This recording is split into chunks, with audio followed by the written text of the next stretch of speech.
حضرت رومی کہتے ہیں ایک بادشاہ تھا، تو اس کو یہ بڑا اس کے ذہن میں بات بیٹھ گئی تھی کہ منحوس ہوتے ہیں لوگ. وہ اکثر ایک ہفتے میں ایک دفعہ شکار کھیلنے جاتا تھا.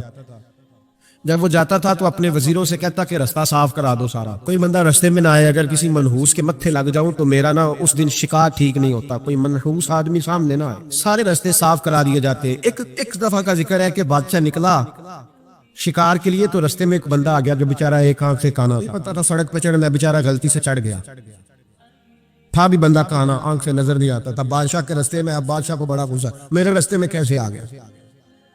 اب تیری شکل دیکھ لیا تو بندہ بھی منحوس قسم کا ہے، اب میرا شکار ٹھیک نہیں ہوگا. بادشاہ کہنے لگا اس طرح کرو، اس کو یہاں سڑک پہ باندھ دو. اس کو درخت کے ساتھ باندھ دیا، 2 سپاہی تلواریں لے کے کھڑے کر دیے، کہا میں واپس آتا ہوں، اگر تو میرا شکار ٹھیک ہوا تو یہ بچ جائے گا، اگر ٹھیک نہ ہوا اس کی خیر کوئی نہیں. ٹھیک ہے. بادشاہ شکار کھیلنے گیا. مزے کی بات کہ اس دن شکار بڑا ہی اچھا ہوا. وہ کہتے ہیں زندگی میں کبھی اتنا شکار نہیں مارا جتنا آج مارا، بڑا زبردست ریزلٹ اس دن نکلا. بادشاہ وہ جانور سارے باندھے، گھوڑوں پہ سوار کیے اور لے کے واپس آ رہا تھا. تو اب وہ بندہ بیچارہ صبح سے بھوکا پیاسا بندھا ہوا ہے، بچوں کی روزی کمانے نکلا، بادشاہ کے قابو آ گیا. وہ بندھا ہوا ہے، زبان باہر پیاس سے نکلی ہوئی ہے، بھوک ہے، تکلیف ہے، آزمائش ہے. وہ کچھ لوگ تو ایسے ہوتے ہیں جو نا ظلم سہتے ہیں تو کہتے ہیں بس جان چھوٹ جائے، ہم کسی کو بتائیں گے نہیں. کچھ ایسے ہوتے ہیں جو کہتے ہیں ہم ظالم کا گریبان پکڑیں گے. اور دنیا میں قتیل اس سا منافق نہیں کوئی جو ظلم تو سہتا ہے بغاوت نہیں کرتا. وہ منافق ہے جو ظلم سہ کے چپ رہے. تو وہ اب تنگ بڑا تھا لیکن بندہ جیدار قسم کا تھا. اور شیخ سعدی کہتے ہیں تنگ آمد بد جنگ آمد. جب کوئی تنگ آتا ہے تو پھر وہ جنگ کرتا ہے. اس کا جنگ کا پروگرام بنا ہوا. اس نے کہا مرنا تو ہے ہی، پر اس بادشاہ کو 2 سنا کے مرنا ہے، اس کو نہ کچھ سنا کے مرنا ہے، ذرا آلے صحیح. گردن تو کٹے گی پر میں نے نہ اس کو چھوڑنا نہیں. کیا تماشا ہے، مجھے باندھ گیا صبح کا. بادشاہ آیا تو بادشاہ بڑا راضی، شکار بڑا اچھا ہوا. کہنے لگا کھول دو اس کو. کھولا. وہ کہنے لگا میرا شکار بڑا اچھا ہوا ہے، لگتا تو مجھے یہ تھا کہ تیرا منہ دیکھا ہے تو شکار اچھا نہیں ہوا ہوگا، لیکن چونکہ بڑا اچھا ہوا ہے لہذا تجھے چھوڑتا ہوں، جا دوڑ جا. اب اس نے ارادہ کیا تھا 2 سنانی ہے، کھڑا ہو گیا. کہنے لگا بادشاہ تو نے تو سویرے میرا منہ دیکھا تھا، تیرا شکار تو بڑا اچھا ہوا ہے، پر میں نے سویرے تیرا منہ دیکھا تھا، میرا دن نہیں اچھا گزرا. میں بڑی تکلیف میں صبح سے نہ پانی ملا ہے، نہ کھانا ملا ہے، نہ روٹی ملی ہے. اب مجھے بتا منحوس میں ہوں کہ تو ہے؟ اب بتا نحوست کس میں ہے، میرے اندر ہے کہ تیرے اندر ہے، بتا. بادشاہ کانپنے لگ گیا. کہنے لگا اس کی گردن اڑانی ہے. اس نے کہا میں پہلے سے تیار ہوں گردن اڑوانے کی. سوچ سمجھ کے بات کی. قریب جو وزیر تھے نا وہ کہنے لگے بادشاہ ہم تجھے بڑی دیر سے سمجھا رہے ہیں کہ تو توہمات کا شکار ہے، تو وہمی ہو گیا ہے، تو ہر بات میں وہم پیدا کرتا ہے، تیرے اندر یہ کمزوری آ گئی. بندہ وہ ٹھیک کہہ رہا ہے، مارنا ہے تو تیری مرضی ہے، پر بات اس نے صحیح کی. عارف رومی کہتے ہیں گدھے اور گھوڑے کی بحث ہونے لگی تھی.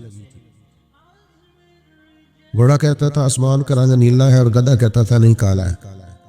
کئی گھنٹے بحث ہوئی، مقدمہ شیر کی عدالت میں چلا گیا. گھوڑے نے جاتے ہی کہا بادشاہ کئی گھنٹوں سے ہماری بحث چل رہی ہے، میں کہتا ہوں آسمان کا رنگ نیلا، آپ بتائیں کون سا کا نیلا ہے؟ تو کہا یہ گدھا کہتا ہے کالا ہے. بادشاہ سلامت فرمانے لگے کہ بات بھی گھوڑے کی ٹھیک ہے اور گھوڑے کو عمر قید کی سزا بھی ہے. گھوڑے نے کہا سزا کس بات کی؟ اس نے کہا سزا اس بات کی کہ تم نے گدھے سے بحث شروع کر دی، تمہیں سمجھ نہیں آئی یہ گدھا ہے. کچھ گدھے ہیں ان سے بحث نہیں ہوتی، کالو سلاما، ان کو سلام کیا جاتا ہے بھائی. اب آپ گدھے سے بھی بحث کریں گے، وہ ہمارا معیار نہیں ہے، ہمارا سٹیٹس نہیں ہے. اس آدمی کے ساتھ بات کرنا یہ ہمارے معیار کے خلاف ہے. آپ کبھی بھی کسی گدھے سے بحث نہیں کریں، بلکہ کیا کریں اس کو سلام کریں اور کوشش کریں تھوڑا دور سے کریں، تھوڑا سا ہٹ کے کریں دور سے. قالو سلام. اور اگر کوئی ایسا شخص ہو جو نادانی میں جہالت کا مظاہرہ کر رہا ہے تو پھر تو اللہ والوں کا طریقہ محبت کرنے کا ہے، پھر اللہ والوں کا طریقہ درگزر کرنے کا، پھر اللہ والے سمجھ جاتے ہیں کہ اس کی شعوری طاقت اتنی، پھر وہ اس پر سختی نہیں کرتے. میں آپ کی خدمت میں عرض کروں گا ہمیں اپنے بچوں کی نادانیوں پر ان پر سختی نہیں کرنی چاہیے. اگر کوئی ان پڑھ آدمی نادانی کرے تو ہمیں سختی، اپنے بچوں کو اس ترتیب سے ہمیں قائل کرنا ہے کہ انہیں پتہ ہی نہ چلے کہ ان کی تربیت کی جا رہی. غیر محسوس طریقے سے جب 15 لوگوں کے بیچ بیٹھ کے ہم اپنے بچے کا شکوہ کرتے ہیں نا کہ دیکھو جی باقی تو سارے ٹھیک تھے، یہ نالائق بھی ہے، نافرمان بھی ہے، ضدی بھی ہے، تو آپ اسے پکا کر رہے ہیں ضد پر، آپ اسے نالائکی پر پختہ کر رہے ہیں، آپ اس کا ذہن بنا رہے ہیں بغاوت والا، خدا را۔ ہمارے بچے، نبی کریم علیہ السلام کا طریقہ مبارکہ یہ تھا کہ اگر کبھی کسی شخص کی شکایت آتی تو سرکار اس خوبصورتی کے ساتھ اصلاح کرتے، اس پیار کے ساتھ سمجھاتے، میں کیا کروں، میری ملت کا جوان برا نہیں ہے، اس کے باطن میں گناہ نہیں ہے، یہ تو بدلنا چاہتا ہے، یہ تو ٹھیک ہونا چاہتا ہے۔ جس کلین شیپ نوجوان کو آپ روز چوک میں کھڑا ہوا دیکھتے ہیں نا، اس کے قریب جا کے کبھی حضور کا نام لینا اس کی آنکھیں نور سے بھر جاتی ہے۔ یہ کیا سمجھ لیا ہے کہ یہ اگر بظاہر کسی وقتی شرارتوں کا شکار ہے اور دنیا کے کسی جو ہے وہ میلے ٹھیلوں کا شکار ہے تو یہ بالکل دور ہو گیا ہے۔ آپ ان کے بارے میں جذبات عمدہ رکھیں، ان کو سمجھائیں تو ذرا خوبصورتی سے۔ اگر کبھی ایک نوجوان آ گیا حضور نبی کریم علیہ السلام کی بارگاہ میں، اس نے آتے ہی کہا یا رسول اللہ صلی اللہ علیہ وسلم مجھے بدکاری کی اجازت دے دیں، سخت جملہ، ناپسندیدہ ہے، بوجھ بننے والی بات، حضور نے ڈانٹا نہیں، نبی کریم علیہ السلام نے کوئی تلخ بات نہیں کی، حضور نے قریب بٹھا لیا اور تھپکی دے کے کہا بیٹا تم پسند کرتے ہو کوئی تمہاری بہن سے بدکاری کرے کہ تمہاری بیٹی سے بدکاری کرے؟ باقی جو رشتے ہیں، ماں ہے، خالہ ہے، پھپھا ہو، ان کے لیے تم پسند کرتے ہو؟ اس نے کہا سوال ہی پیدا نہیں ہوتا، جرت ہے کسی کی؟ تو محبوب فرمانے لگے جن سے تم بدکاری کی اجازت مانگ رہے ہو کسی کی تو بیٹی ہوگی، بہن بھی ہوگی، کہیں وہ خالہ بھی ہوگی، پھپھو بھی ہوگی، وہ رشتوں کے سارے تقدس جو تمہارے گھر کی خواتین کو حاصل ہیں وہ اسے بھی تو حاصل ہوں گے۔ جب نبی کریم نے یہ بات بیان کی تو کیا انداز تھا اور کیا شفقت تھی، اور اس کے کندھوں پر میرے محبوب کا دست کرم تھا۔ چند آنسو فوراً اس کی آنکھوں سے ٹپکے، وہ آنسو تھے کہ وہ سیلاب بن کے ہر چیز پر ہو گئے۔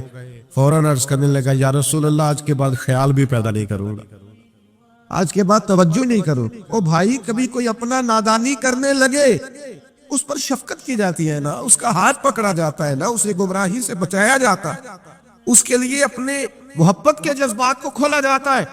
خدا را اگر کوئی اپنا، حضرت ابو ذر غفاری رضی اللہ تعالیٰ عنہ فرماتے کسی معاملے میں میں نے سخت جملہ کہہ دیا تھا سیدنا بلال حبشی کو، تو محبوب نے نام نہیں لیا، حضور نے فرمایا کیا ہو گیا لوگوں کو ابھی بھی جاہلیت کی باتیں کرتے ہیں؟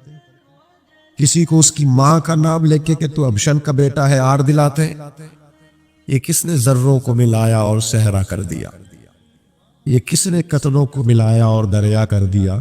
یہ کس کی حکمت نے یتیموں کو کیا در یتیم اور غلاموں کو دنیا بھر کا مولا کر دیا؟ کس نے جرت کی ہے بلال سے یہ کہنے کی؟ حضرت ابو ذر فرماتے ہیں اور تو کوئی نہ سمجھا تو میں تو سمجھ رہا تھا نا۔ پھر میں اٹھ کے سیدنا بلال کے پاس گیا اور میں نے کہا اٹھاؤ نا اپنے قدم اور رکھو نا میرے سینے پر، اور میں لوگوں کو بتاؤں کہ اللہ تعالیٰ نے اب تمہیں عزت کتنی عطا فرما دی۔ وہی حضرت ابو ذر غفاری ہے کہ ایک مقام ایسا آیا بعد میں کہ جس قیمت کا لباس انہوں نے پہنا ہوا تھا اسی قیمت کا ان کے غلام نے بھی پہنا ہوا تھا۔ یہ جو آج بہت انسانیت کا درس دیتے ہیں نا لوگ، بیچارے رو رو کے غریبوں کی باتیں کرتے ہیں، ان سے کبھی پوچھیں آپ کے اور آپ کے ڈرائیور کے کپڑے ایک قیمت کے ہوتے ہیں؟ نبی کریم علیہ السلام نے تو فرمایا تمہارے غلام تمہارے بھائی ہیں، جیسا خود کھاؤ ویسا انہیں بھی کھلاؤ، یہ ابن ماجہ میں موجود ہے، جیسا خود پہنو انہیں بھی پہناؤ، ان کی طاقت سے زیادہ ان پر بوجھ نہ ڈالو، اور اگر بوجھ ڈالو تو ان کے ساتھ کام میں شریک ہو جاؤ۔ تو اپنا اگر کبھی کوئی نادانی کرے تو آپ کا سینہ کشادہ ہونا چاہیے، بڑا ہونا چاہیے، وسیع، اور یہ آپ کو ان اولیاء کی درگاہوں سے ملے گا۔ حضرت خواجہ فخر جہاں دہلوی ایک زمانہ عقیدت مند تھا حضرت علیہ رحمہ کا۔ اچھا یہ بھی یاد رکھنا 100% لوگوں کا عقیدت مند ہونا ٹھیک نہیں ہوتا، یہ 90-95% ہی ٹھیک ہوتا ہے، ورنہ نظر لگ جاتی ہے۔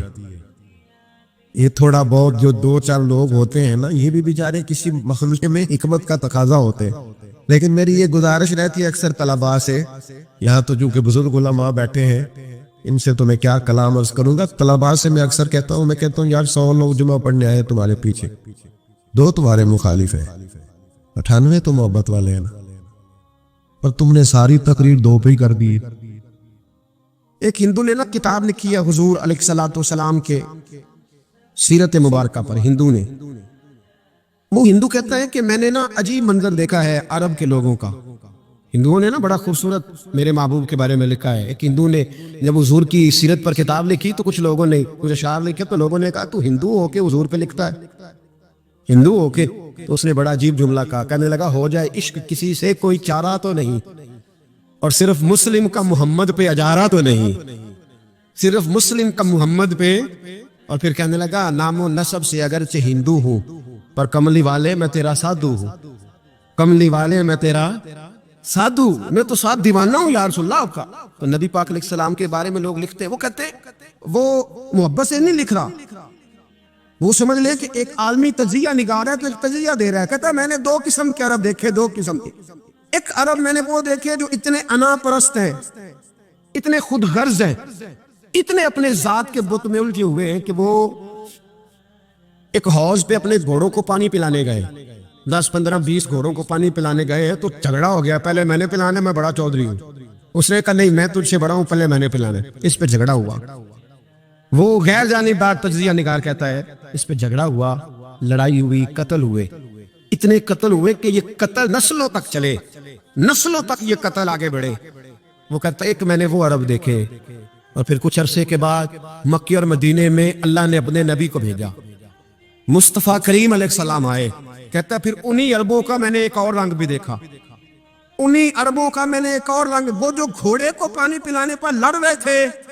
آج میں نے دیکھا کہ ایک جنگ کے موقع پر 3 صحابہ یا 7 صحابہ زخمی پڑے، زخموں سے چور ہیں. ایک آدمی پانی کا پیالہ لے کے آیا، ایک کو کہا پانی پی لو، زخمی ہو، شدید زخمی ہو، نزا کا عالم ہے، تھوڑی دیر میں ہو سکتا ہے شہادت نصیب ہو، پی لو.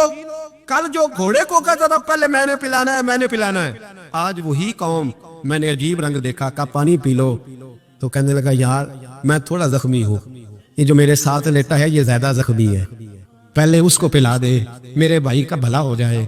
کہتا پانی لے کے اس کے پاس پہنچے، اس کو کہا تو پی لے.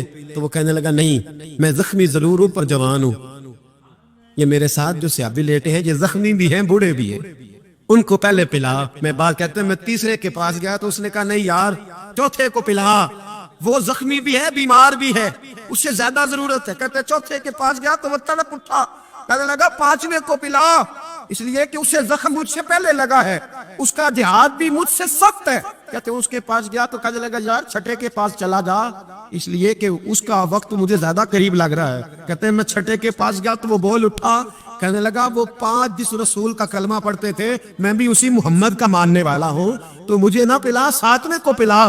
کہتے ہیں اس کے قریب گیا اور میں نے وہ منظر دیکھا کہ وہ کہنے لگا نہیں اگر وہ 6 قربانی دے سکتے ہیں تو میں نے بھی نبی پاک سے تربیت لی ہے، تو پہلے کے پاس جا. کہتے ہیں میں اس کے پاس جا کے کھڑا ہوا تو روح پرواز کر گئی. میں دوسرے کے پاس گیا تو کلمہ پڑھ کے شہادت کا جام پی گیا. میں تیسرے کے پاس گیا تو حوض کوثر تک وہ بھی پہنچ گیا. کہتے ہیں 7 کے 7 وصال کر گئے، پانی میرے ہاتھ میں تھا اور میں اس صحرا میں کھڑے ہو کے سوچ رہا تھا یہ وہ لوگ ہیں انہوں نے دل کا کلمہ بھی پڑھا ہے، روح کا کلمہ بھی پڑھا ہے. یہ ان کا صرف وجود نہیں جھکتا رب رسول کی بارگاہ میں، جب یہ جھکتے ہیں تو ان کے دل بھی جھکے ہوئے ہوتے ہیں، ان کی روحیں بھی جھکی ہوئی ہوتی. حالات بدل گئے میرے بھائی. ایک زمانہ وہ تھا جب حضرت عمر فاروق کی لونڈی نے کلمہ پڑھا. ہاں حضرت عمر لونڈی نے کلمہ پڑھا تو حضرت عمر نے اسے الٹا لٹکا لیا، درے مارتے. بی بی کہتے عمر مجھے اتنا مارتے کہ مارتے مارتے تھک جاتے، پھر پانی منگاتے، پانی پی کے پھر مارتے پھر مارتے. یہ وہی عمر ہے جو کہتے جو کلمہ پڑھے گا گردن کاٹ دوں گا. یہ وہی عمر ہے جو کوئی غریب مسکین قریب نہیں پھٹک سکتا تھا، لونڈی کو دروں سے مارتے. وہی عمر کلمہ پڑھ گئے. پر پہلے تو ایک قبیلے کے سردار تھے نا بھائی، پہلے ایک قبیلے کے سردار تھے تو الٹا لٹکا کے مار. چاہیے تھا نا جب امیر المومنین بنتے زیادہ سخت ہو جاتے. اور ان کے اندر سختی آتی، امیر المومنین بن گئے۔ 24 لاکھ مربع میل پر حکومت، 24 لاکھ مربع میل کا حکمران، چہرے پہ نقاب پہنا، کنز الاموال میں روایت موجود، وہی عمر جو کل غریب عورت کو دروں سے مارتے، وہی عمر۔ انقلاب آ گیا، سوچ بدل گئی، نگاہ اور دل مسلمان ہو گئے۔ عمر گزر رہے ہیں، ایک گھر سے بچوں کے رونے کی آواز آئی، چہرے پہ نقاب پہنے عمر رک گئے۔ افلا غلام ساتھ تھا، کہنے لگے پتہ کر کوئی مسئلہ ہے۔ دروازے پہ دستک دی، بی بی تیرے بچے کیوں روتے ہیں؟ کہنے لگے دوڑ جاؤ، کون ہوتے ہو؟ تمہیں کیوں بتاؤں؟ غریب ہر ایک کو نہیں داستان بتائیں۔ ابھی ایک جماعت آ گئی، مجھے بتاؤ میں حل کروں گا۔ پھر دوسرا آ گیا زخم ٹٹولنے، مجھے بتاؤ میں کس کس کے سامنے زخم کھولے، کس کس کو بتائیں؟ بی بی کہنے لگی جا دوڑ جا۔ درجنوں آتے ہیں، روز پوچھتے ہیں، پوچھ کے تو بھی جا، آدھی رات کو تو کون ہے؟ حضرت عمر منت کرنے لگے، کہنے لگے بی بی تیری مہربانی بتا تیرے بچے کیوں روتے ہیں؟ عورت تڑپ کے بولی، کہنے لگی تو نہیں جاتا تو سون پھر۔ میرے بچوں کی غلطی یہ ہے کہ یہ غریب بھی ہیں اور یتیم بھی ہیں، ان کی غلطی ہے کہ ان کا باپ چلا گیا، ان کی غلطی یہ ہے انہوں نے غریب گھروں میں پرورش پائی ہے، ان کی غلطی ہے کہ ان کا دادا رئیس نہیں تھا، ان کی کوتاہی یہ ہے کہ ان کا نانا جاگیردار نہیں تھا، ان کی غلطی یہ ہے کہ ان کی ماں جہیز میں کچھ لے کے نہیں آئی، اور کیا پوچھنا ہے؟ حضرت عمر کہنے لگے بہن ماجرا کیا ہے؟ کہنے لگی باپ انتقال کر گیا، عمر جب سے حکمران بنا ہے اس گاؤں میں کبھی اس نے پھیرا ہی نہیں ڈالا، وہ آیا ہی نہیں، میری غریبنی کے بچے ساری ساری رات بھوک سے روتے، وہ کبھی آیا ہی نہیں، یہ غلطی ہے۔ پہلے تو میں کچھ نہ کچھ ان کو خشک روٹی کھلا دیتی تھی، آج تو گھر میں کوئی شے نہیں، شام سے لے کر پانی اور روڑے ہڈیا میں ڈالے ہیں، پکاتی جاتی ہوں۔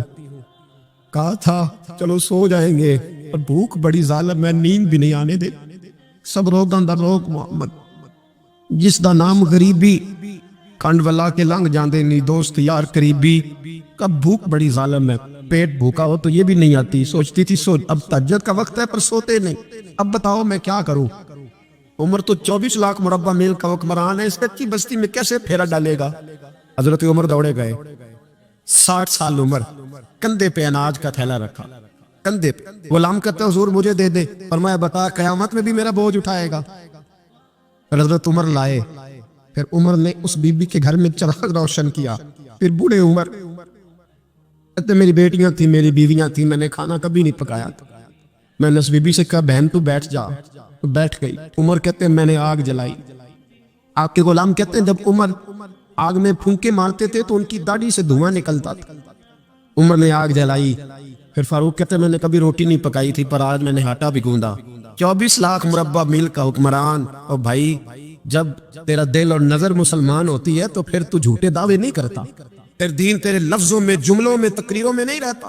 حضرت سیدنا عمر فاروق رضی اللہ تعالیٰ عنہ آٹا گوندتے، داڑھی ساری آٹے سے بھر گئی، پھر عمر فاروق روٹیاں پکاتے تو ہاتھ جلتے، پھر سالن پکایا، پھر عمر نے دسترخوان بچھایا، پھر وہ چھوٹے چھوٹے بچوں کا عمر نے منہ دھلایا، پھر فاروق اعظم روٹی کے لقمے ان کے منہ میں ڈالتے اور روتے، کہتے بیٹو عمر کو پتہ نہیں چلا کہ تم بھوکے تھے، بیٹیوں عمر کو خبر نہیں تھی، عمر سے ناراض تو نہیں ہو؟ چھوٹے چھوٹے بچے کہتے ہمیں تو پتہ بھی نہیں عمر کون ہے، ہم کیا باپ؟ پھر ان کو عمر فاروق نے کھلایا، پھر فاروق اعظم صحن میں بیٹھ گئے، ان کو ہنساتے رہے۔ غلام کہتے ہیں حضور اب کیا کرتے ہو؟ فرمایا جو میری وجہ سے روئے تھے انہیں خوش نہ کروں؟